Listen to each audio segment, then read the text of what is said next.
Amém, irmãos? Vamos então ler João capítulo 20, nos diz o seguinte: no primeiro dia da semana, de madrugada, quando ainda estava escuro, Maria Madalena foi ao túmulo e viu que a pedra da entrada tinha sido removida. Então correu e foi até onde estavam Simão Pedro e o outro discípulo, a quem Jesus amava, e disse-lhes: tiraram o Senhor do túmulo e não sabemos onde o colocaram. Com isso, Pedro e o outro discípulo saíram e foram até o túmulo. Ambos corriam juntos, mas o outro discípulo correu mais depressa do que Pedro e chegou primeiro ao túmulo. E abaixando-se, viu os lençóis de linho, mas não entrou. Simão Pedro, seguindo-o, chegou e entrou no túmulo. Ele também viu os lençóis e o lenço que tinha estado sobre a cabeça de Jesus e que não estava com os lençóis, mas enrolado em um lugar à parte. Então, o outro discípulo, que havia chegado primeiro ao túmulo, também entrou. Ele viu e creu, pois ainda não tinham compreendido a Escritura, que era necessário que ele ressuscitasse dentre os mortos. E os discípulos voltaram outra vez para casa. Verso 11. Maria, no entanto, permanecia junto à entrada do túmulo, chorando.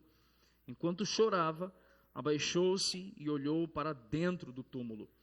Ela viu 2 anjos vestidos de branco, sentados onde o corpo de Jesus tinha sido colocado, um à cabeceira e outro aos pés. Então eles perguntaram: mulher, por que estás chorando? Ela respondeu: porque levaram o meu Senhor e não sei onde o puseram. Depois de dizer isso, ela se virou para trás e viu Jesus em pé, mas não reconheceu que era Jesus. Jesus lhe perguntou: mulher, por que está chorando? A quem você procura?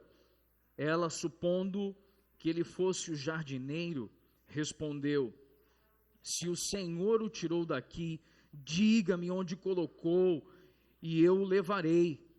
Jesus disse: Maria. Ela, voltando-se, lhe disse em hebraico: Rabone. Rabone quer dizer mestre.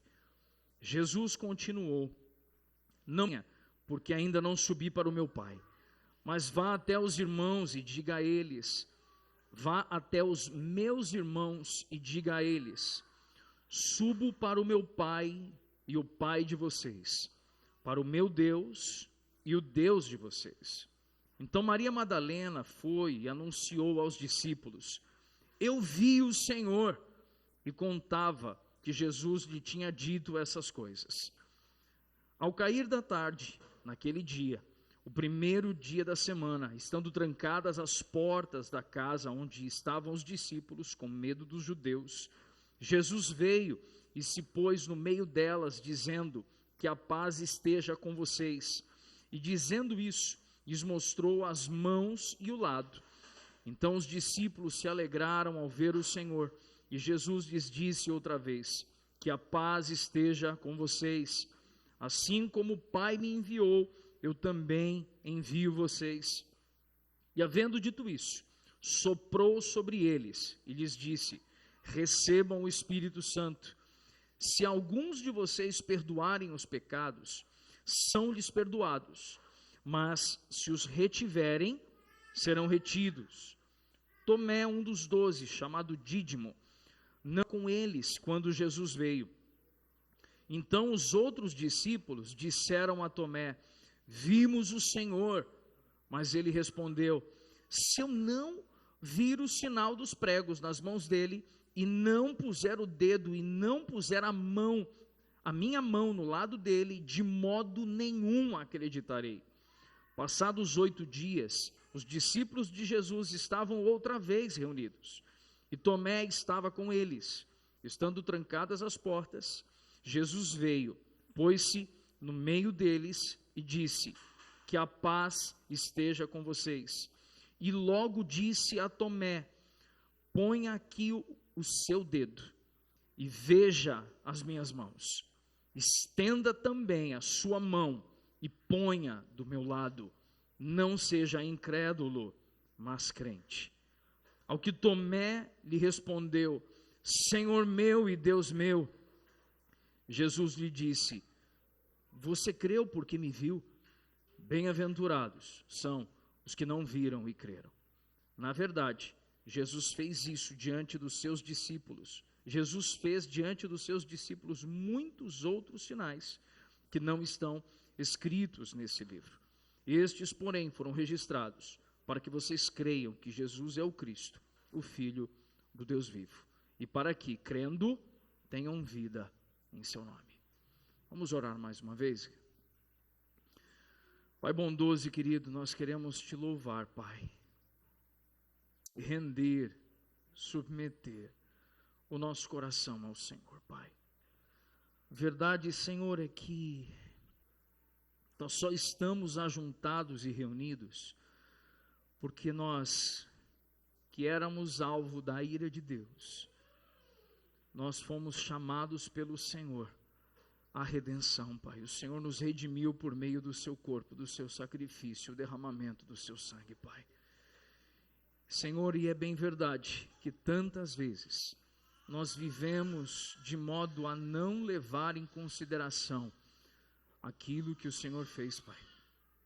Nós vivemos ao nosso modo, nós vivemos à nossa maneira, mas nós queremos nesse momento, Pai, mais uma vez, submeter e render o nosso coração, a nossa vida, render a Ti, Senhor, a nossa mente, que possamos ter agora todos os pensamentos cativos no Senhor, toda dificuldade, Senhor, de concentração, toda agitação, toda aflição na alma, tudo aquilo, Senhor, que tira, que nos priva de ter olhos atentos e ouvidos atentos ao Senhor, que tudo isso venha agora a ser retirado, apaziguado, para que possamos discernir qual é a Tua agradável, boa e perfeita vontade revelada em Tua palavra.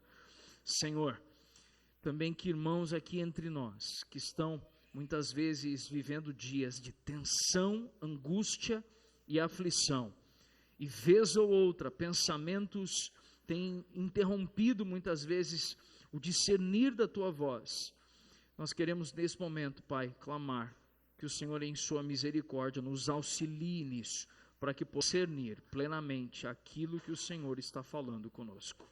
Obrigado, Pai, pelo rebanho que o Senhor tem reunido e ajuntado aqui nesse lugar, para que possamos oferecer um culto racional ao Senhor, em nome de Jesus. Amém, amém, amém. Amém, irmãos?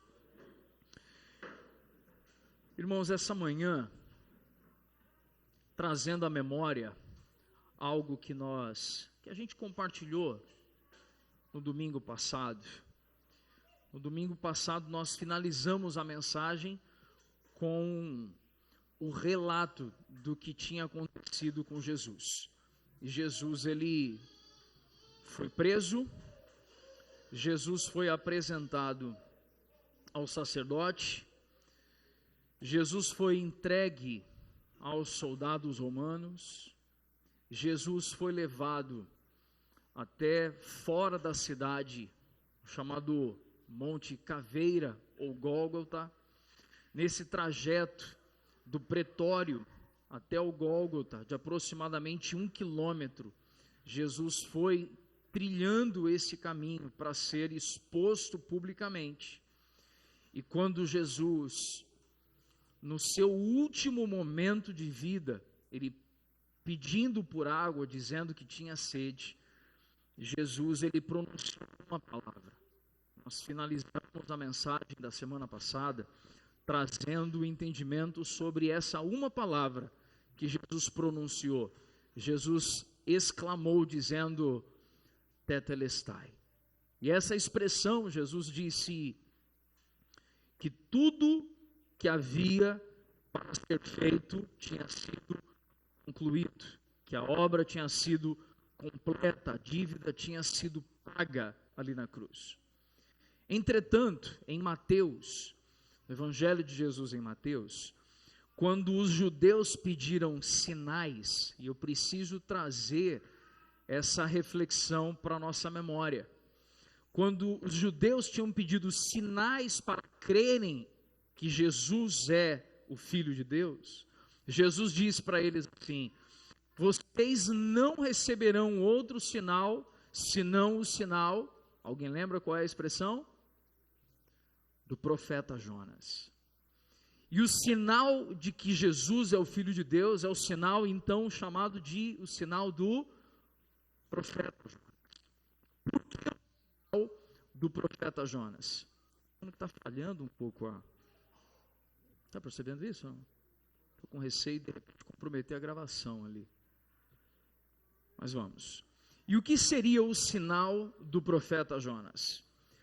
Porque Jonas foi engolido por um grande peixe, permanecendo ali por 3 dias e 3 noites.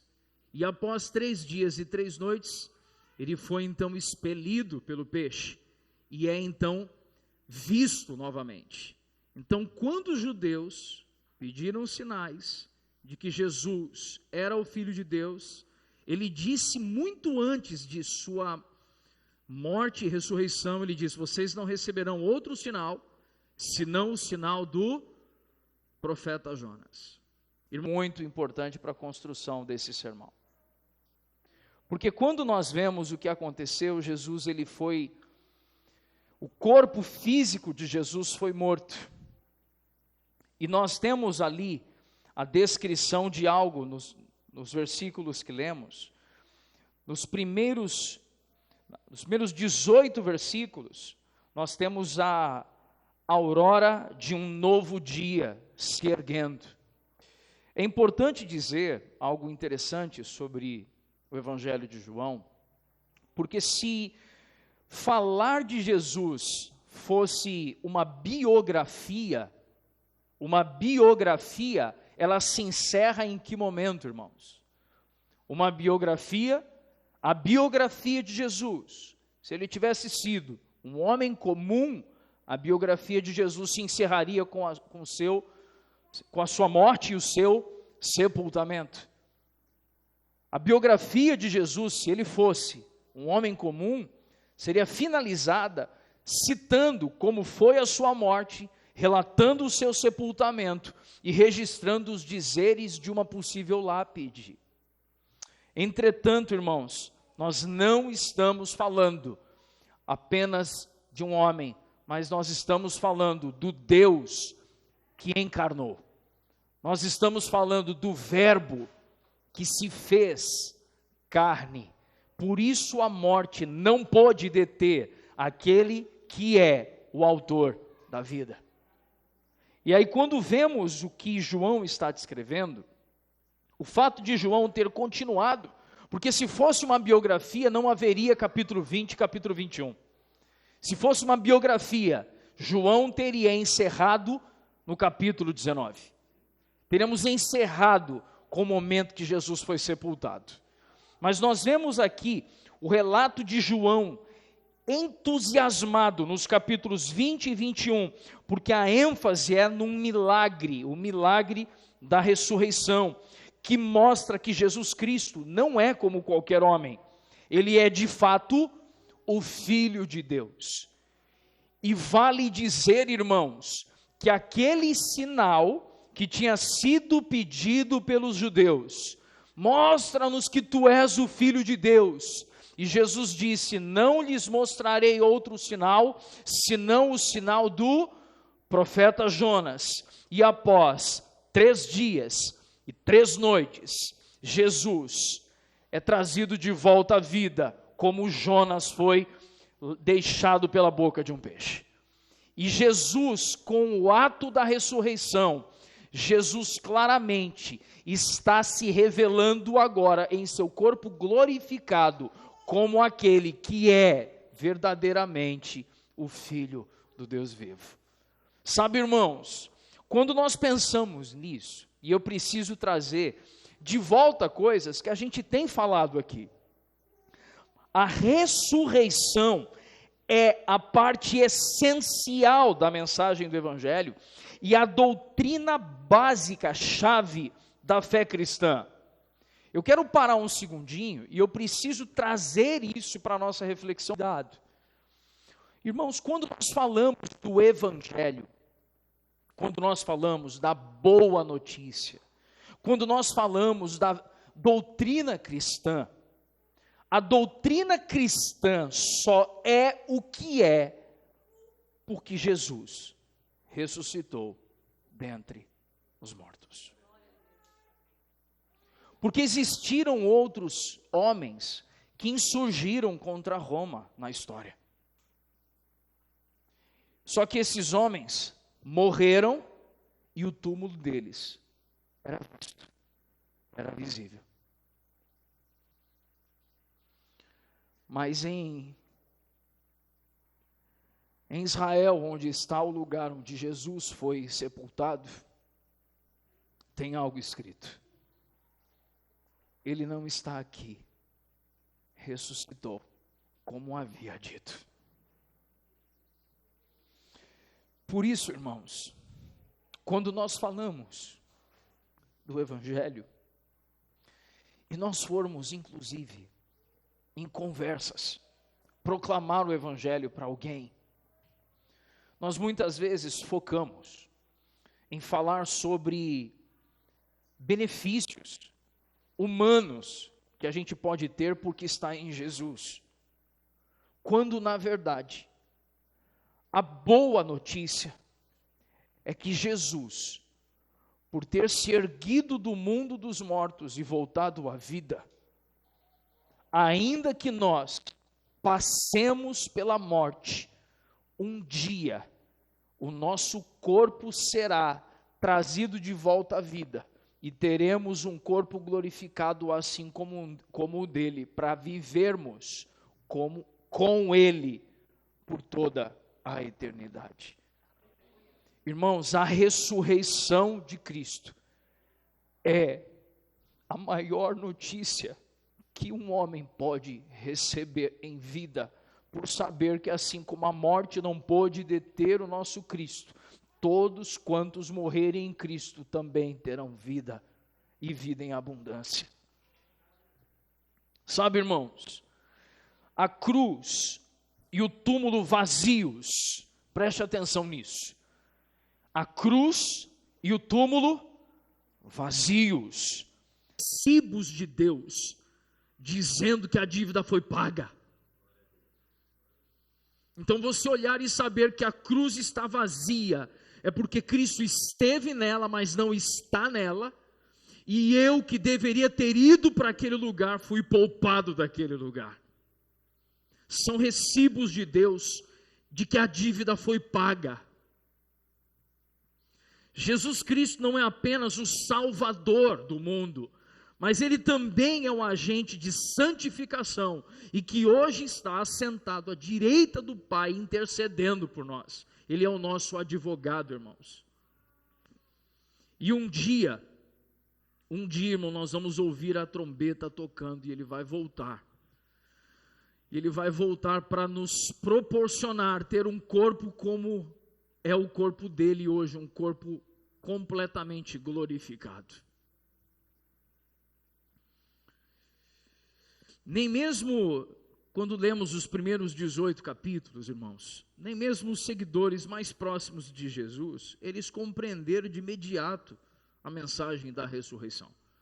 Os irmãos leram comigo em João capítulo 20, e em João 20, fica evidente para nós que sequer os seguidores mais próximos de Jesus tinham entendido tudo que Jesus tinha falado. Por isso que uma das coisas que Jesus se propôs a fazer foi demonstrar a vida e não apenas falar sobre ela, porque a demonstração é a melhor forma de comunicar algo para alguém. Perceba algo curioso, que só aos poucos, irmão, vou repetir isso, somente aos poucos, homens e mulheres profundamente entristecidos começaram a se dar conta que o Mestre estava vivo. Irmão, preste atenção, Jesus tinha dito que ele morreria. Eu estou entre vós, breve não estarei, mas logo estarei novamente convosco, e logo me ausentarei mais uma vez. Sobre o que Jesus estava falando? Estava em carne, mas morreria, seria tirado de vós. Mas logo seria ressuscitado, estaria de novo com eles, e logo seria levado de volta para o Pai, mas viria o Consolador. Jesus falava essas coisas, eles não entenderam completamente isso. E é isso, inclusive, irmãos, precisa fazer a gente entender uma coisa. Os discípulos entenderam de imediato? Não, os discípulos entenderam aos poucos. E eles conviveram. Irmão, preste atenção nisso. E eles, o que eu disse aqui? Conviveram. Como o verbo vive, irmãos.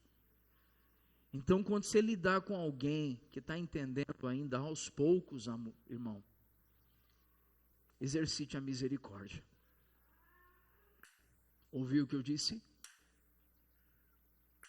Então, quando você está lidando com alguém, na nossa comunidade de fé, de outras comunidades de fé, que você tem amizade com irmãos, eles estão entendendo ainda aos poucos, que você seja, por meio da graça do Senhor, possa cooperar para que aquele irmão avance na revelação. Nem todos, irmãos, receberão a devida iluminação dos olhos na mesma velocidade. Você ouviu isso, querido? Amém ou não? Difícil falar amém, né, nessas horas, né, irmão? Que às vezes dá vontade, pastor, não dá para rachar a cabeça, pastor. E a verdade é que nós estamos avançando, irmãos, na vida cristã. Perceba algo aqui.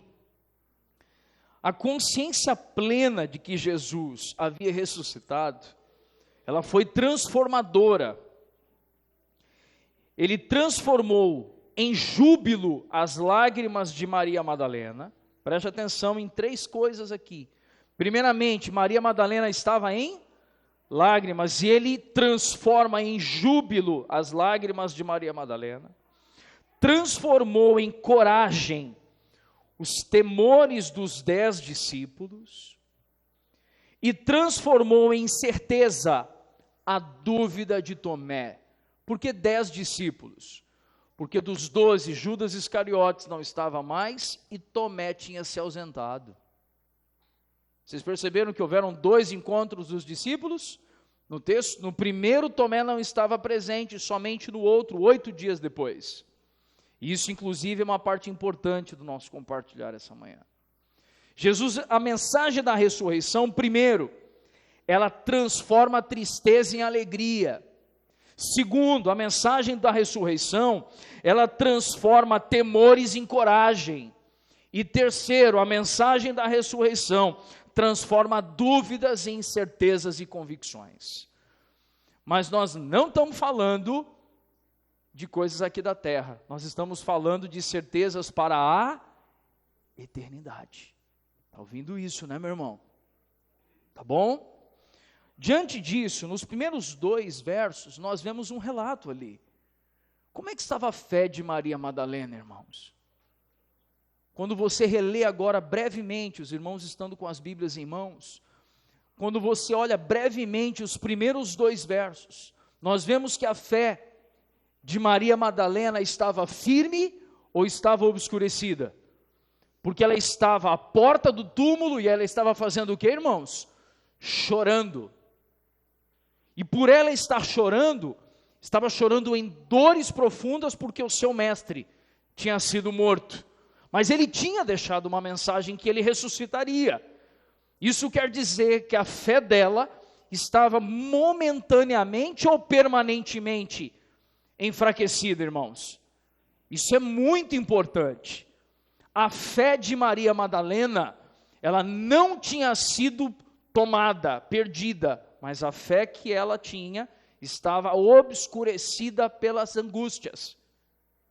Perceba algo aqui, que Maria Madalena e várias outras mulheres, elas tinham combinado de ir até o túmulo no raiar do primeiro dia da semana, que é o domingo, como chamamos, com o propósito de demonstrar o seu amor por Cristo e terminar os preparativos para o sepultamento.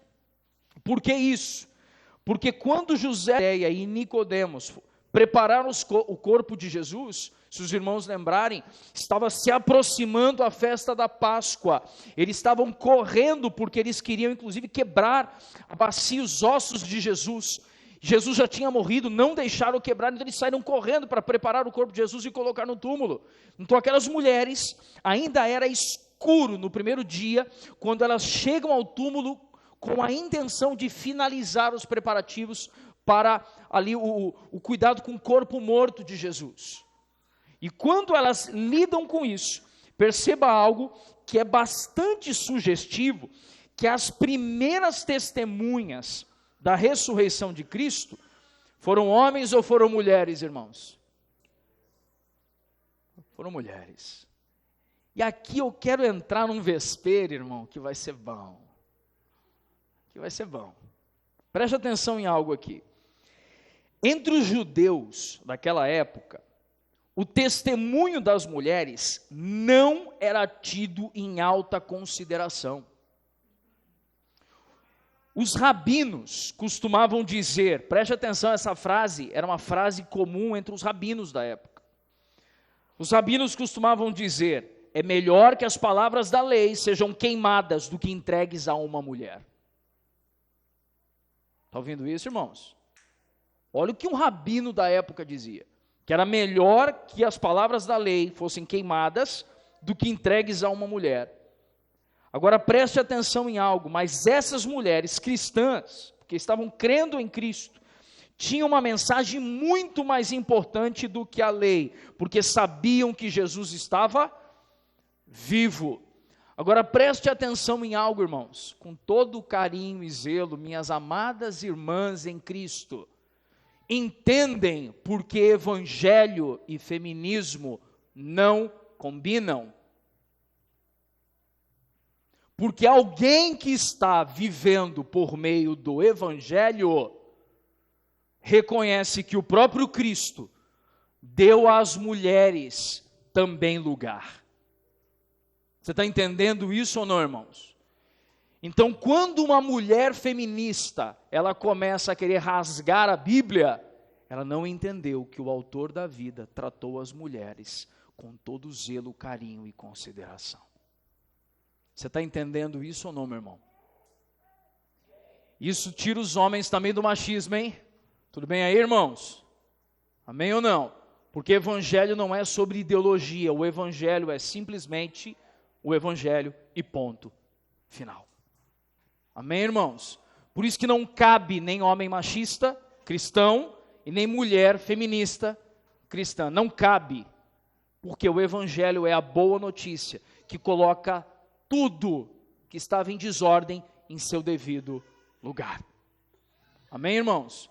Por isso quando vê às vezes uma irmã muito, fala, irmã, segura aí. Meu irmão também muito, irmão, olha a Bíblia, vocês dois aí. Que o evangelho resolve tudo que tem que resolver, põe todas as coisas no lugar. Amém, irmãos? Perceba algo, a fé de Maria, ela não foi extinta, ela tinha sido temporariamente obscurecida, ainda que encoberta, a luz estava ali. A condição espiritual de Pedro e de João não era muito diferente, mas logo os três saíram das sombras para a luz. Então nós vemos num primeiro momento que a fé de Maria Madalena, ela estava obscurecida por circunstâncias, mas ela não tinha sido extinta. Eu quero repetir isso. A fé tinha sido obscurecida por circunstâncias, mas ela não tinha sido extinta. Quando João ele chega ao túmulo, nós vemos um relato que Maria Madalena, ela vai até os discípulos e ela disse a Pedro e outro discípulo. João não quis dizer que era Pedro e a mim. Então ele diz a Pedro e a outro discípulo, e era ele, esse outro discípulo, e que ambos saíram correndo até o túmulo de Jesus. Só que o outro discípulo, que ele não queria contar vantagem talvez, né? Diz assim, eu corri mais rápido, né? cheguei primeiro, né? Mas ele chega diante do túmulo e a Bíblia nos diz que ele não entrou. Mas note o que está no verso 5. No verso 5 está dizendo que ele fez o quê? Ele viu o túmulo e ele aguardou. Tudo bem? Quando Pedro chega, verso de número 6, Pedro chega e de novo aparece a palavra o quê? Viu. Tudo bem? Então ele viu algo e aí Pedro entra. E agora os dois dentro do túmulo, verso 8, o que está acontecendo? Eles viram. Agora está falando dos dois, no verso 8. Preste atenção em algo aqui, meu irmão, olha que especial. Talvez João desejasse que Pedro estivesse com ele quando entrasse na câmara onde o corpo ficava. O que João viu? Faixas sobre a pedra sem qualquer evidência de violência, nem de crime. Não havia nada além das faixas. Pedro chegou e, como seria de se esperar dele, em um gesto impulsivo, logo entrou no túmulo. Também viu as faixas de linho sobre a pedra e o lenço para a cabeça, enrolado cuidadosamente colocado ao lado. Ladrões de túmulos não desenrolariam o corpo com tanto cuidado, deixando tudo arrumado. Sabe por que isso, irmãos? Porque entre os romanos da época começaram a dizer, como forma de refutar a ressurreição. Você está entendendo isso ou não? Como forma de refutar aquela que é a base do cristianismo, que é a ressurreição de Cristo, começaram a dizer então que não, o corpo dele foi roubado pelos discípulos dele. E quando nós vemos que claramente estava tudo em ordem, nenhum ladrão de túmulos deixaria tudo em ordem. Sabe o que isso me fez pensar enquanto eu estava finalizando o esboço, irmãos? Me fez pensar que onde Jesus passa, ainda que haja morte, as coisas são colocadas em ordem. Você ouviu isso, irmãos? As coisas onde Jesus se faz presente, elas são postas em ordem. Deus é um Deus de ordem. Quando você chega num lugar que está tudo muito escuro,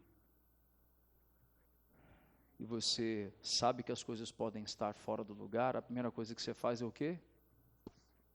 Acende a luz. Por isso, e disse Deus que haja luz. A obra seguinte foi e haja o firmamento. Sabe o que é e haja o firmamento? É separar água de terra seca. É colocar as coisas em ordem. Onde Jesus está, ordem é estabelecida. Quando João entrou no túmulo, irmãos, preste atenção em algo especial. Ele viu. Agora, nós temos 3 coisas aqui muito importantes. Quando a gente usa a palavra ele viu, a expressão ele viu, vem à nossa mente o comum. Simplesmente os meus olhos conseguiram capturar uma imagem. Tudo bem? Ele viu.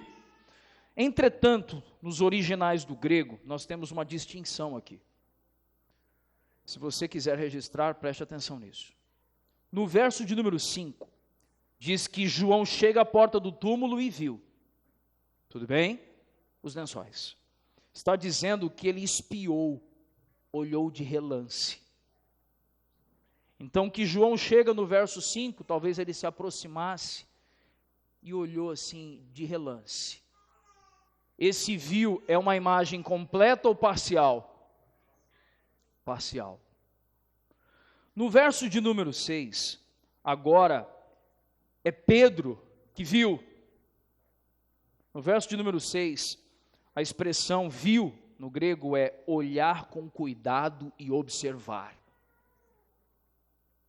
A expressão é contemplar, que está para você? Legal. Então, no verso de número 6, o viu é olhar com o que eu disse? Com cuidado e observar. Ou seja, a imagem está sendo mais bem formada. Amém? A imagem está melhor. Mas no verso de número 8, É curioso porque diz que ele viu e creu. Percebe isso? Ele viu e creu. Estamos falando de um nível mais elevado de percepção.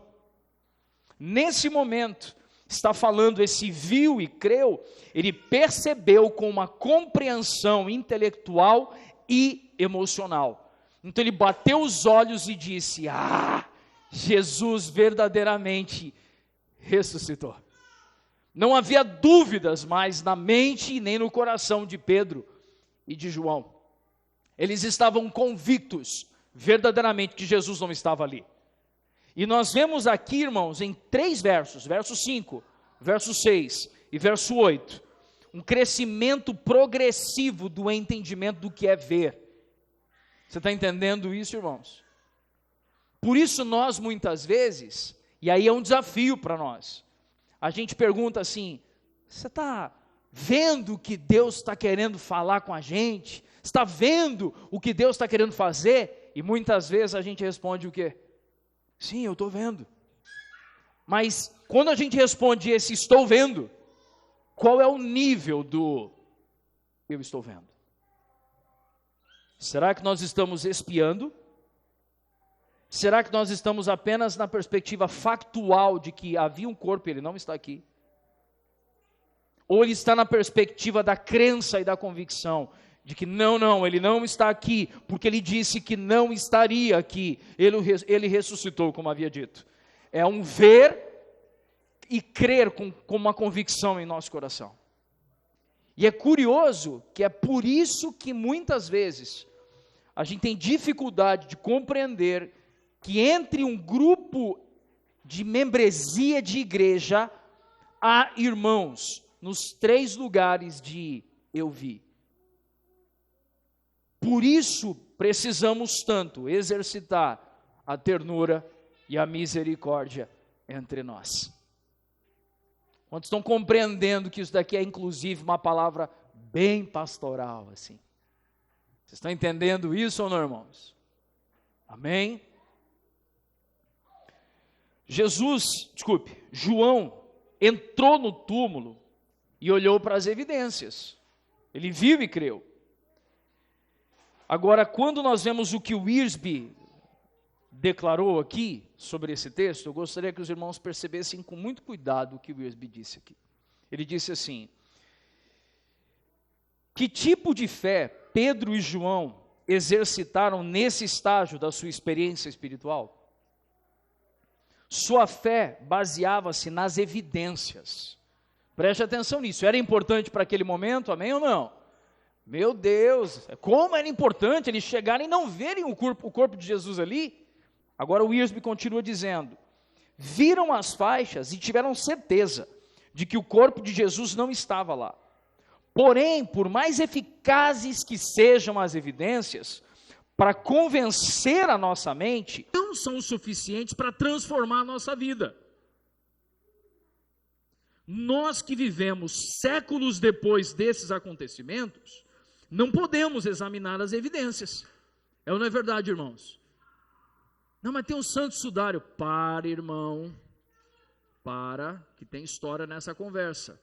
Tudo bem? Agora observe aqui. Não podemos examinar as evidências, pois as provas materiais, o túmulo e as faixas não existem mais. Porém, o registro da palavra de Deus existe e ele é verdadeiro. Preste atenção em algo aqui. Na realidade, era justamente, observe isso aqui. Isso daqui foi dito por F.F. Bruce, um teólogo norte-americano, pastor presbiteriano. Ele disse assim: na realidade, era justamente a fé na palavra de Deus que Jesus desejava nutrir nos discípulos. Pedro, muitos anos depois, deixou claro que sua fé não se baseava em suas experiências pessoais, mas sim na palavra de Deus. Opa, peraí que eu preciso ter uma conversa sobre isso aqui. Eu quero repetir aqui. Pedro, por muitos anos, deixou claro que sua fé não se baseava em suas, o que eu disse? Experiências pessoais, mas sim na palavra de Deus. Irmãos, preste atenção em algo aqui. Vamos ligar, que a gente está estudando um livro da Bíblia. Tudo bem? Então a gente precisa ligar os pontos. Quando Jesus, ele fala sobre eu sou o pão vivo que veio do céu, Jesus estava vinculando a si próprio com o quê? Como maná entregue no deserto. Os irmãos lembram disso? Quando Jesus disse, vento que vem dos quatro cantos, ele estava linkando a sua presença e a sua obra com a descrição em Ezequiel, capítulo de número 37, que fala sobre o vale de ossos secos, que veio o sopro do Senhor e trouxe os ossos de volta à vida. Os irmãos lembram disso, amém? Então, todos os 7 sinais descritos em João, Jesus está, aponta para a Escritura e aponta para si. Aponta para a Escritura e aponta para si. Aponta para a Escritura, e que Escritura que os irmãos tinham na época? Que os judeus tinham na época? A Escritura que os judeus tinham na época era a lei. Era a lei de Moisés. Eram os relatos de Moisés. A Escritura que eles tinham na época era isso. E quando Jesus aqui, ele está falando claramente sobre os sinais que ele veio trazer os sinais de que, olha, vocês viram em mim o cumprimento dos sinais.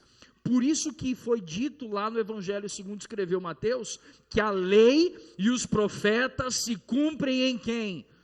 Em Jesus. E que Jesus não tinha vindo para anular a lei, mas Jesus veio para cumpri-la. E diante disso, a ausência de Jesus, fisicamente, preste atenção no que eu vou dizer, a ausência de Jesus, o que eu disse? Fisicamente, e a impossibilidade de eu verificar o túmulo e os lenços, ou seja, eu não tenho os elementos mais físicos, mas como eu sei que Jesus cumpriu toda a Escritura, porque ela já tinha anunciado que viria o Messias, eu compreendo então que verdadeiramente Jesus é o Filho de Deus. Ou seja, irmãos, Jesus não quis que as pessoas crescem apenas nos sinais que ele realizou, mas Jesus trabalhou para que, ao observar os sinais, eles crescem na Escritura e no Pai. Os irmãos observaram isso, amém? Por que isso, irmãos? Porque senão hoje nós teríamos uma crise de fé. Senão eu hoje precisaria de quê, irmão? Eu precisaria de uma evidência, e nós não temos essa evidência. Eu nunca fui em Jerusalém, irmãos. Eu nunca tive a oportunidade de ouvir aquelas coisas que eu ouço, às vezes algumas pessoas dizendo, eu fui no túmulo de Jesus. Você pode até ter ido no túmulo, mas você não viu o lençol. Você não tem evidência da ressurreição. O que faz com que tenhamos a convicção de que Jesus de fato ressuscitou, é porque somente Ele cumpriu todos os requisitos anunciados pela lei e pelos profetas. Os irmãos estão compreendendo esse preceito, amém, irmãos? Diante disso, é muito importante nós compreendermos que agora os discípulos, eles estavam sendo desafiados a, diante dos seus olhos, lidar com o fato de que a fé deles seria percebida agora não por aquilo que vissem, mas por aquilo que eles talvez não poderiam ver mais. Os próximos discípulos, Edalson, não teriam oportunidade de ver os lençóis. Nós não tivemos essa oportunidade, irmãos. Por isso, nós vamos avançando aqui e vamos compreender algo que Jesus fez. Preste atenção aqui em algo. Maria, falando sobre os versos de 11 a 18, Maria amava o Senhor e logo cedo ela foi ao jardim para expressar esse amor. Ela ainda pensava que Jesus estava morto, como nós vimos. E outro versículo vem à nossa mente. Registre aí Salmo 30, verso 5. Irmãos, isso daqui é importante para a gente, hein? Sabe o que está dizendo lá no Salmo 30, verso 5? Consegue jogar? Albert, olha o que diz, irmãos, Salmo 30, no verso 5. Porque a sua ira dura só um momento, mas o seu favor dura a vida inteira. Aí, irmãos, a gente pega esse texto. Olha a segunda parte da frase. O choro pode durar uma noite, mas a alegria vem pela manhã. Aí a gente lê isso daqui. Para quem que a gente fala esse versículo, irmão? Fala a verdade. Fala a verdade, irmão. Para quem que a gente fala esse versículo? A gente fala assim: Senhor, a tua palavra diz que o choro pode durar uma noite, mas a alegria vem amanhã. Essa palavra é uma palavra que estava sendo escrita pelo salmista, prenunciando aquilo que aconteceria no dia da ressurreição. Que o choro pode durar uma noite, mas a alegria vem pela manhã. Que manhã? A manhã do dia do Senhor, a ressurreição do nosso Cristo. Isso, inclusive, irmãos, faz a gente abrir os olhos para outra coisa. Em João capítulo 12, quando nós ministramos essa mensagem aqui, fala sobre a mulher que está prestes a dar o quê? A luz. Lembram dessa mensagem? Que Jesus estava falando, não que a dor seria poupada, porque não trabalhamos com substituição. Os irmãos lembram dessa conversa ou não? Nós não achamos, não esperamos que Jesus pouparia a gente do sofrimento, mas que a tristeza seria o que, gente? Transformada em alegria. O choro pode durar uma noite, porque sim, Jesus morreu, Maria Madalena está à porta do túmulo chorando, mas ao amanhecer do terceiro dia, Jesus ressuscitou, por isso a alegria vem pela manhã. Então quando você começar a cantar agora, o choro pode durar uma noite, irmão, aí você pensa que é da ressurreição que a gente está falando, não é daquilo que a gente quer para a gente, que é a ausência de sofrimento. Por isso que é curioso que na Escritura nos ensina que o meu Redentor, ele vive e breve se levantará. Está falando desse texto, irmãos. Está falando de Jesus ressuscitando dentre os mortos. E aí a gente consegue trazer para nós que no mundo nós teremos o que, irmãos? Aflições, mas é para ter o que? Bom ânimo, que assim como ele venceu a morte, por meio dele nós também venceremos. Não é essa vitóriazinha que tem sabor de mel, entendeu, irmão? Essa não, meu irmão. Tudo bem? Irmão, a gente tem que falar essas coisas, irmãos. Sabe por que a gente tem que falar? Porque a gente é bombardeado em todos os lugares, muitas vezes, com essa mentalidade humanista. E o humanismo é um projeto europeu que deu errado. Porque sabe o que é o humanismo, irmãos? É o homem tentando melhorar a si mesmo. Mas na doutrina da depravação total do homem, não há no homem bondade, justiça e equidade. É só por meio de Cristo Jesus. Por isso não é sobre a minha vitória, é sobre a vitória de Cristo, a qual, por meio dele, eu também tenho vitória. Mas não é uma vitória segundo os olhos deste mundo, mas é uma vitória, a vitória que vence o mundo, a saber, a nossa fé, por meio de Cristo Jesus. Amém, irmãos? Perceba algo, que quando Maria ela olhou para o sepulcro, nós temos algo aqui, e eu preciso compartilhar sobre isso. Nós sabemos que na Escritura, e a gente, tem alguém que lembra das mensagens em Hebreus, que eram lá em casa ainda ou não? Algumas? Uma das mensagens, eu lembro que a gente estava compartilhando sobre o fato de que, inclusive essa série está toda no Spotify, tá, irmãos? Então ouçam lá que maratonar as Escrituras vale a pena, amém, irmãos? Mais que Netflix, tá bom? Deixa eu te dizer uma coisa importante. Um dos símbolos, prenúncios de Cristo no Antigo Testamento, é a Arca da Aliança. A Arca da Aliança, era uma caixa de madeira de acácia, de 1,10 m por 70 centímetros e 70 centímetros. Ela era recoberta com ouro. Preste atenção. Ela era de quê, essencialmente? A arca? Madeira de acácia.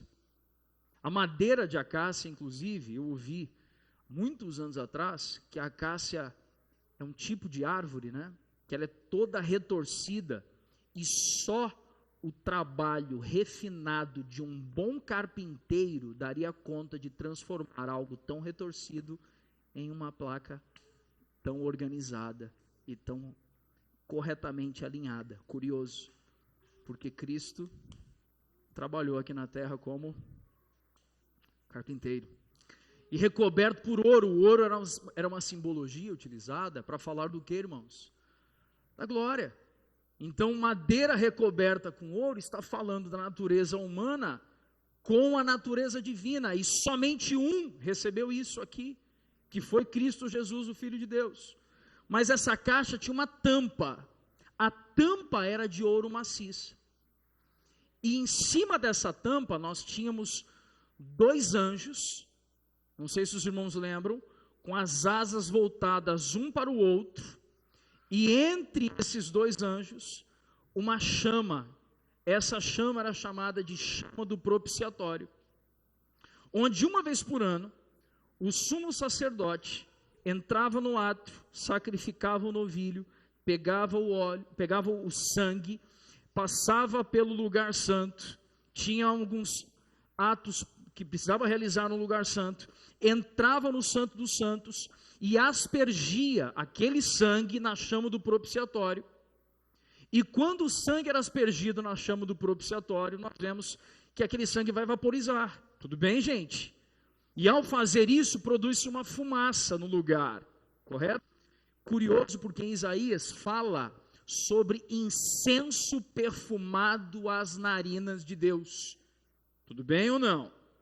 E está trazendo exatamente de que um sacrifício estava se tornando aceitável a quem? Às narinas de Deus. Amém, irmãos? Tudo bem? Agora preste atenção, quando Maria Madalena entrou, quando ela olha o lugar onde Jesus tinha sido colocado, o corpo de Jesus tinha sido sepultado, o que ela viu? Quando você observa o que ela viu exatamente o que, irmãos? 2 anjos. E onde eles estavam assentados? Um na cabeceira e outro na posição onde estavam os pés. E esses anjos posicionados de tal forma que trouxe à mente de uma mulher judia o que era a tampa da arca na chama do propiciatório, trazendo à mente e o coração dela que claramente Cristo é o sacrifício aceitável para produzir alegria e aplacar a ira do coração de Deus. Cristo é o sacrifício perfeito. Irmãos, não dá mais para a gente parar e ficar querendo fazer novos sacrifícios, entendeu? Porque Cristo é o sacrifício perfeito. Ele resolveu o problema e nos tornou propícios ao Pai. Por que é chamado de propiciatório? Porque propiciatório fala de tornar o que eu disse? Propício, seja aceitável.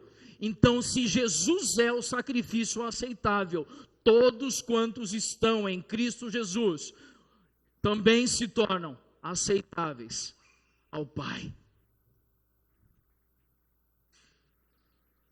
Ah, irmãos, como é especial descobrir esses tesouros, essas riquezas na Escritura. Quando Maria olhou para o sepulcro, ela viu esses 2 homens de branco, cada um numa extremidade da plataforma, lembrando os querubins do propiciatório na Arca da Aliança. É como se Deus estivesse dizendo: agora há um novo propiciatório. O meu filho pagou o preço pelo pecado e permitiu que houvesse um livre acesso à presença de Deus. Agora nós entendemos por que quando Jesus morreu o véu se rasgou. Porque se agora Cristo é a propiciação pelos nossos pecados, e Ele é o sacrifício perfeito, não há mais necessidade de haver cerimônia para entrar no Santo dos Santos e entregar um sangue de animal, porque nenhum sangue de animal poderia garantir a remissão dos nossos pecados, senão o sacrifício daquele que é Jesus Cristo, o Filho perfeito do Pai nosso que estás nos céus. E é curioso, irmãos, que quando ela viu isso, e o coração dela, irmãos, ainda está naquela turbulência, mas ela vira e ela vê um homem, preste atenção, e ela achou-se o que, irmão? Ela achou que fosse um jardineiro, e ela ainda está presa na sua dor. Sabe que isso estava ontem em meu coração falando tão forte, que às vezes Deus está falando com a gente, e a gente está tão preso na dor que a gente tem ainda os olhos fechados, porque ela acabou de ver os anjos ali, formando a imagem do propiciatório. Ela se volta para olhar um homem e achou que ele era o jardineiro, e ela ainda perguntou: para onde você levou o corpo do meu Senhor? E ele então, de repente, chama aquela mulher pelo seu nome, e ela diz, como que ele a chamou? Irmãos, eu não consigo imaginar o tom de voz de Jesus, porque o meu tom de voz, até entre vocês brincando, né, quando eu vou falar alguma coisa mais séria, eu vou chegar talvez no David assim, vou pôr a mão no cotovelo, né, irmãos? Pôs a mão no cotovelo, o pessoal já brinca, né? Pôs a mão no cotovelo, eu vou falar sério, né? Eu vou olhar para David. Então, meu tom de voz, ele vai trazer para irmãos entre nós aqui um entendimento de que sou eu falando. Quanto diga a voz do mestre, quando ele diz, Maria. E quando ela ouve o seu nome sendo falado, ela imediatamente se volta para ele. Agora, irmãos, tem uma coisa que nós precisamos, dois mistérios importantes aqui. Ela confundiu Jesus, ela imaginou que Jesus fosse um o quê? Jardineiro. Joga para mim, Albert, por favor, Gênesis 2,15, por gentileza.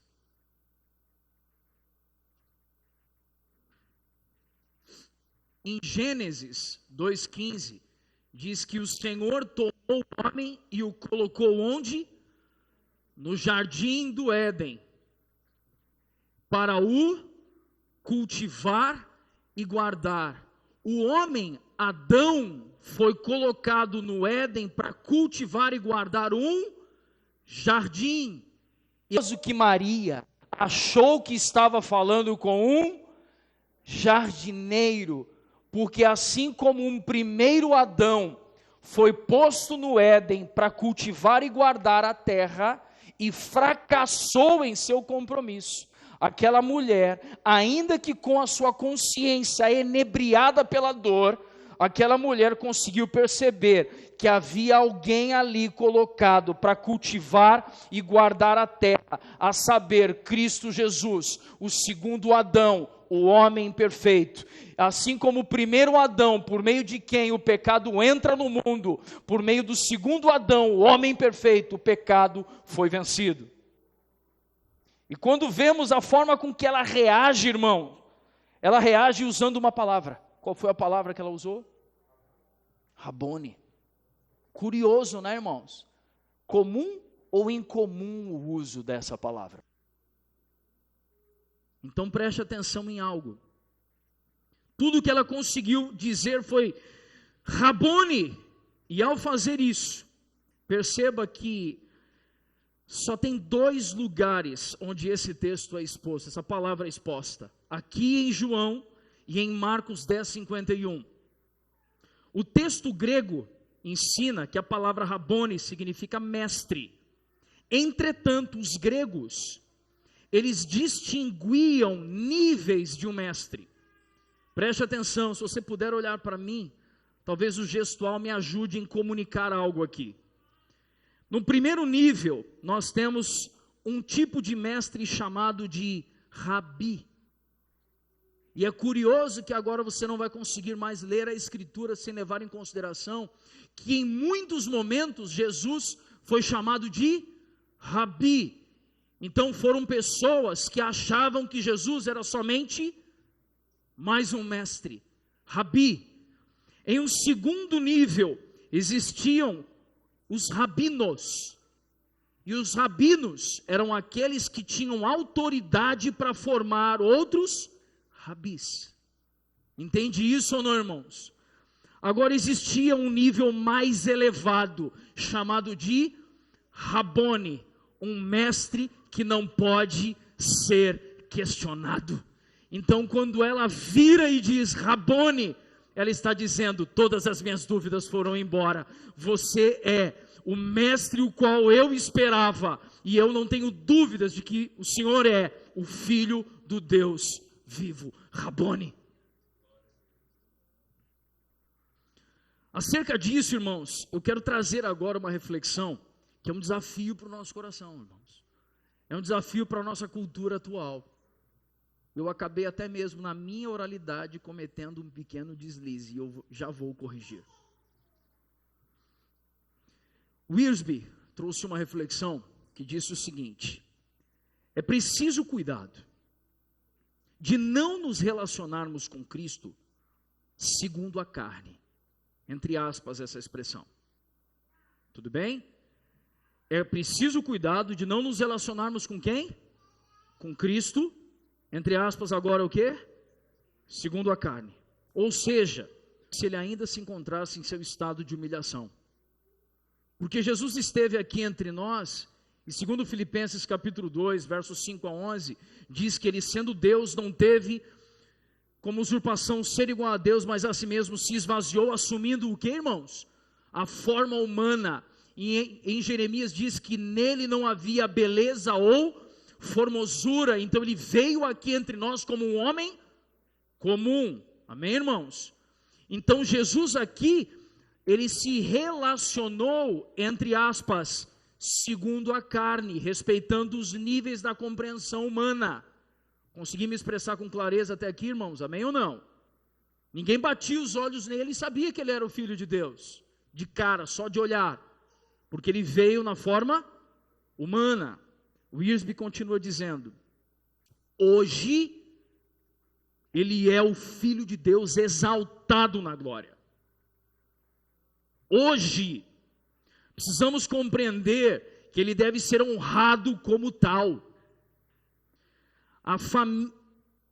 A familiaridade imatura que algumas pessoas demonstram em público ao testemunhar, orar ou cantar, revela que não compreendem as palavras de Paulo em 2 Coríntios 5,16, que fala sobre olhar o outro segundo a carne.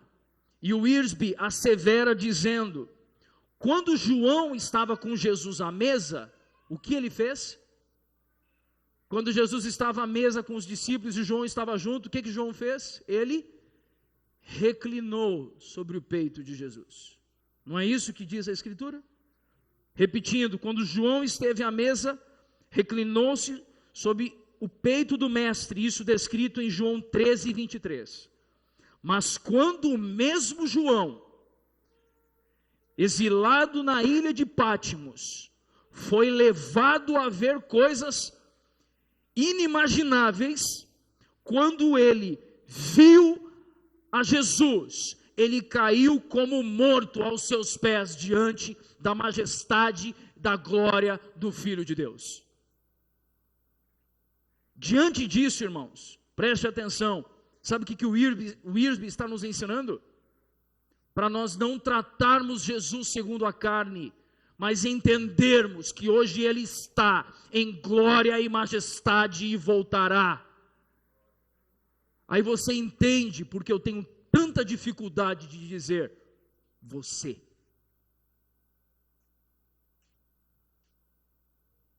Porque o pronome de tratamento você é para minha relação com David. Você.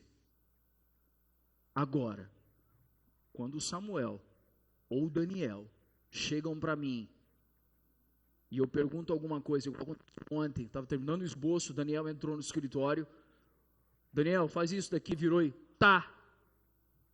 Eu larguei o computador, virei e falei, oi? Ele imediatamente, sim senhor, pai. Porque quando ele me responde, sim senhor, ele está colocando na mente e no coração dele a posição de autoridade estabelecida entre nós. Eu sou o pai, ele é o filho. E quando eu, compreendendo isso, eu me relaciono com Cristo, compreendendo a sua glória e sua majestade, ele é Senhor sobre tudo e todos. Ah, mas ele é o meu irmão mais velho, é aquele que, sim, ele vai pôr uma mesa posta para nós e estaremos com ele em novos céus e nova terra. Entretanto, muitas vezes pessoas têm dificuldade de reconhecer a soberania e o senhorio de Cristo, porque ficam chamando ele o tempo todo de você. Eu não tenho problema se os irmãos um dia fizerem isso, tá, gente? Tudo bem que eu falei aqui, amém ou não? Mas o que eu digo é que o que a gente pronuncia repetidas vezes pode produzir algo na nossa mente que banaliza a posição de autoridade que Cristo tem sobre a igreja. Os irmãos conseguem compreender o que eu estou dizendo? Então tem uma musiquinha que a gente não vai conseguir cantar aqui, né, irmão? Sim ou não? Só quero ver você. Não, irmãos, tenho dificuldades. Respeitem nesse momento, amem o pastor de vocês com todo zelo, mas eu tenho essa limitação. Tenho essa dificuldade, irmãos. Não é para tanto, irmão, não é para tanto. Mas os irmãos compreendem meu sentimento ou não? Aí sabe o que acontece? Aí o dia que você vai proclamar o evangelho para alguém, você está chamando Jesus de você para o cara, e o cara tipo, Jesus, então aquele cara gente boa. Um cara gente boa? A gente bate na Xuxa quando ela cantou o cara lá de cima, batemos na Xuxa pra caramba quando a gente era mais novo, é ou não é? Aí depois agora a gente chama de você e a gente trata isso com outro prisma. Não, irmãos. Pronto, falei. Mas faz sentido ou não, irmãos? Vamos pensar nisso.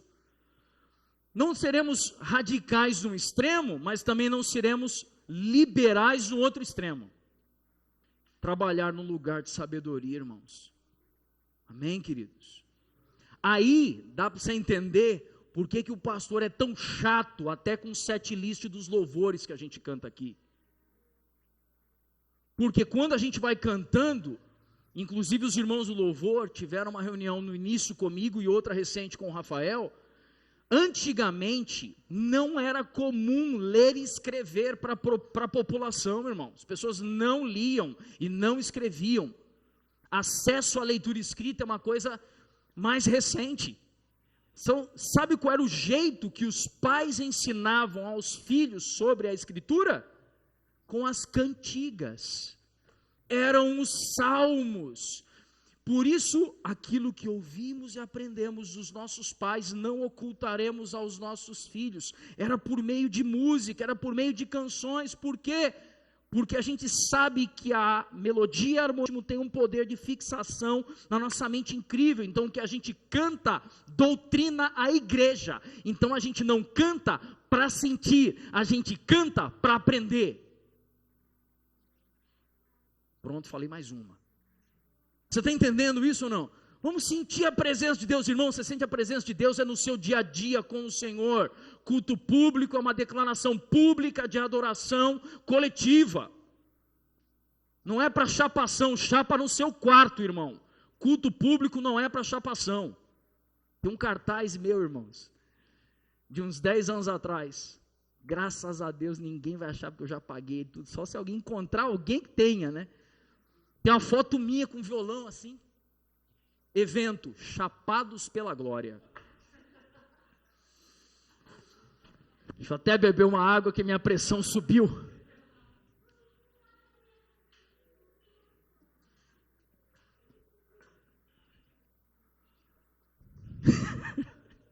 Você está rindo porque quem está com vergonha não é você. Sabe o que acontece, irmãos? A gente confunde o que é o culto público. Culto público não é para isso. Culto público é para doutrinar a igreja, para ensinar doutrina, é para trazer luz às escrituras. Amém, irmãos? Até a Pilar falou amém aí já. Ó. Irmãos, Robert Dale, um pastor e teólogo muito relevante na Inglaterra, ele, certa vez, preparando um sermão de Páscoa, a história relata isso para nós. Irmão, falou de sermão de Páscoa, ele vai pregar sobre o que, irmão? Ele vai pregar a ressurreição. Ele estava no seu escritório e de repente ele começou a chorar. E quando ele começa a chorar, ele começou a ser tomado por uma consciência de que Cristo está vivo de verdade. Não apenas creu na mente, mas a crença desceu para o coração. Os olhos dele foram abertos e ele começou a gritar dentro de seu escritório: vivo, ele está vivo, vivo, ele está vivo. Fez uma pausa, refletir e dizendo: como é possível isso? Ele está vivo assim como eu estou vivo agora. Levantou da cadeira e começou a andar pelo escritório e continuou gritando por horas: Cristo vivo está. Dale conhecia e acreditava nessa doutrina há anos. Preste atenção nesse relato. Esse pastor, Dale, conhecia a doutrina da ressurreição. É a base do cristianismo, irmãos. Um pastor que não crê na ressurreição, ele simplesmente não entendeu nada, irmãos.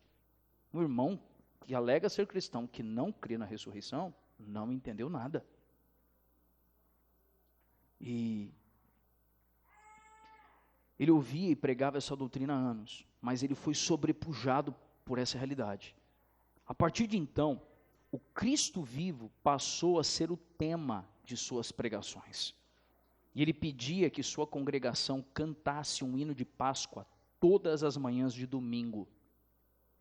Então ele chamou a equipe de louvor lá, falou assim: vamos fazer um negócio, a partir de agora é o seguinte: se o evangelho tem como base a ressurreição de Cristo, por favor, cantem uma canção que fale que Cristo ressuscitou todos os domingos, porque o dia do Senhor celebra, domingo após domingo, que Cristo, tendo ressuscitado dentre os mortos, foi o que trouxe a nós a possibilidade de estarmos vivos.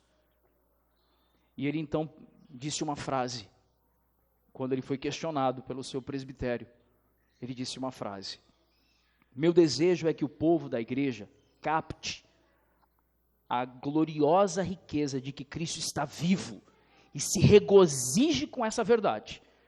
E como sabemos, domingo é o dia em que Cristo deixou o mundo dos mortos e voltou à vida. Percebem isso, irmãos?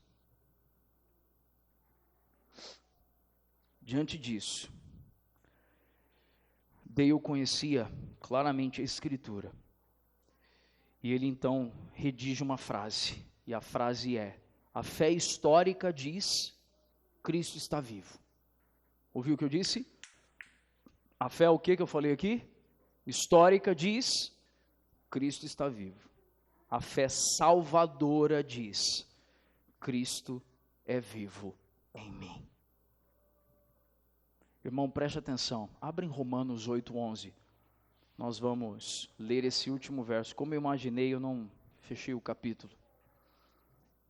Mas foi importante para nós abordarmos sem pressa nesse trecho tão precioso. Romanos 8:11. Você compreende, irmãos, que a mensagem da ressurreição, ela é muito importante para a gente? Olha o que diz aqui. Se em vocês habita o Espírito daquele que ressuscitou Jesus dentre os mortos, esse mesmo que ressuscitou Cristo dentre os mortos, vivificará também o corpo mortal de vocês, por meio do seu Espírito, que habita em vocês. Pastor, explica esse texto aí. Irmãos, deixa eu trazer aqui uma reflexão. Eu não sei quantos aqui têm sido conduzidos no Senhor a compreender algumas coisas e com uma abrangência, outros em outro nível de complexidade, mas cada um de nós tem sido levado a compreender aqui um pouco mais de Deus. Mas eu preciso reforçar algo aqui entre nós. Só existem dois modos de viver, irmãos. Quais são os dois modos de viver? Ou vivemos em Adão, ou vivemos em Cristo.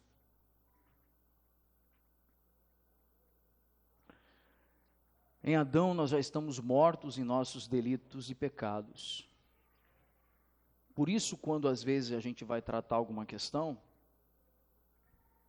às vezes eu quero ter a garantia de que eu estou assim, vivendo como alguém que nasceu de novo. Eu preciso dizer para mim mesmo, cara, eu nasci de novo, assim, eu nasci mesmo, da água e do Espírito. Eu preciso falar com a minha alma muitas vezes, assim, isso daqui é em Adão, isso daqui não é em Cristo. E nós precisamos compreender, irmãos, e aí em termos de matéria, esse corpo aqui, ele está envelhecendo, irmãos. Esses dias eu peguei uma foto de quando eu conheci a Haroldo e a Adriana. A gente estava comendo em algum lugar, tinham outros irmãos e tal. Nós estamos falando de 4, 5 anos no máximo, né, Haroldo? Talvez isso aí. Por aí, né? No máximo ali 4, estourando. Irmãos, a quantidade de cabelo branco que eu estou agora está assustador.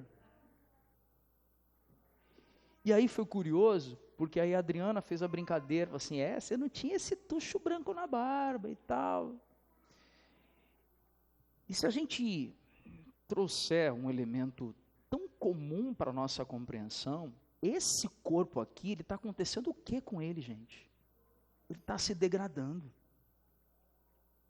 Esse corpo aqui está se degradando. Esse é um nível de humanidade. É a humanidade segundo a carne. A humanidade segundo a carne, ela está na direção da morte. Eu preciso fazer você entender isso, irmão. O Espírito Santo vai trazer essa revelação para o coração de cada um de nós. A humanidade segundo a carne está nos conduzindo para a morte. Sabe o que Cristo veio fazer, irmãos? Cristo veio para inaugurar o surgimento de uma nova humanidade. Por isso, tanto em Colossenses quanto em Apocalipse, Jesus é chamado de o primogênito dentre os mortos, porque aqueles que morreriam agora terão vida eterna com Ele. E esse corpo que hoje é corruptível e está na roda, eu acabei de dizer, da morte, por meio da nova humanidade, onde Cristo é o primogênito daqueles que vencerão a morte, por enquanto apenas Ele, mas nós um dia teremos um corpo como Ele tem, e essa nova humanidade foi inaugurada com a ressurreição do nosso Cristo. Então, quando os discípulos viram Jesus ressuscitou, sabe qual o pacote de convicções que veio sobre eles? Tudo que ele falou é verdade. E assim como ele tem um corpo hoje perfeito que não vai se deteriorar, eu também terei um corpo perfeito como o dele e seremos como ele é. Então, semana que vem, irmãos, a gente vai continuar o capítulo 20.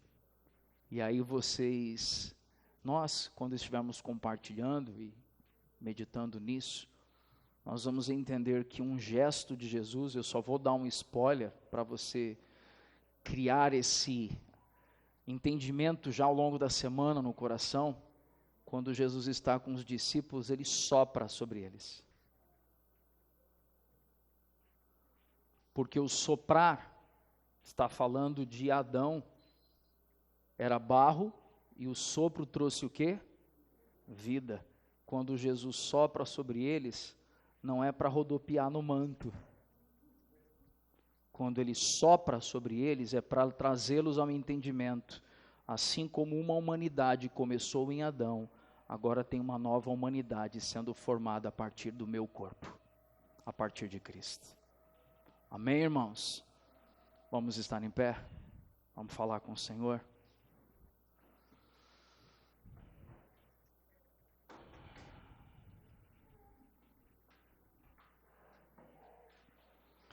Paizinho, nós te louvamos e te bendizemos. Senhor, não nos permita falar da ressurreição apenas no nível do nosso intelecto. Mas queremos compreender a ressurreição como uma verdade revelada a nós. Viver como aqueles que creem e se apoiam na ressurreição dos mortos, Pai. É um dos pilares da fé cristã, Pai, sabermos isso, crermos nisso e vivermos por meio disso. Por isso todo engano em nossas mentes, Pai, coisas que a nossa mente criou como verdades recortadas para suprir necessidades temporais e humanas, que sejam substituídas por verdades eternas, a fim de que estejamos apegados à esperança da glória e não à realidade presente. Vem produzir isso em nós, Senhor, por amor do Teu nome. Leva os Teus filhos em paz, em segurança. Vem produzir em cada um de nós a seriedade do congregar, Pai, do reunir como... Segundo Hebreus 10, 25. Que esse preceito, Senhor, seja uma verdade permanente e constante em nosso coração. Leva o Teu povo em paz e segurança. Dá um restante de domingo, Senhor, alegre e abençoado no coração de cada um deles. E que o amor de Deus, o nosso Pai, a graça do nosso Senhor Jesus Cristo, as doces e eternas consolações do Santo Espírito de Deus, seja com todo o rebanho do Cristo, desde agora, para todo sempre. Amém, amém e amém.